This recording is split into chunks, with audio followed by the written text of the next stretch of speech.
তো বন্ধুরা এখন বাজে রাত 10টা। তোমাদেরকে একটা জিনিস দেখাচ্ছি, চলো। আচ্ছা, তার আগে বলি, আমরা মারা বাচ্চাদেরকে দিনে 3 বেলা খাওয়ানো, স্কুলে নিয়ে যাওয়ানো, বই পড়ানো নিয়ে যে আমাদের প্রশংসা করার মতো কেউ নেই।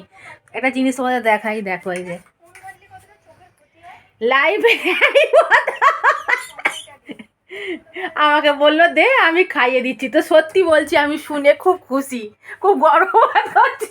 আমার কত স্বপ্ন ছিল আমাকে এই সোনার চামচে খাওয়াবে আমার মা জন্ম হওয়ার সময়। তো তোমার দাদা ভাই, আমি এতটাই গরিব ছিলাম আমরা যে আমাদের একবেলা ভাত মানে ভাত খাওয়া যেত না, মানে ভাতও জুটতো না, ফ্যান খেয়ে থাকতাম ছোটবেলায়। এরকম দিন গেছে। তো সোনার চামচ, এই সোনার চামচ 10 টাকা দিয়ে মেলা থেকে আমার এখানে মেলা দিয়ে কিনেছে, তাই 10 তো? টাকা দিয়ে কিনেছি, 4টে কিনেছি, একটা আমি খাই, একটা মাম্মাম খাই, দুটো তোলা আছে।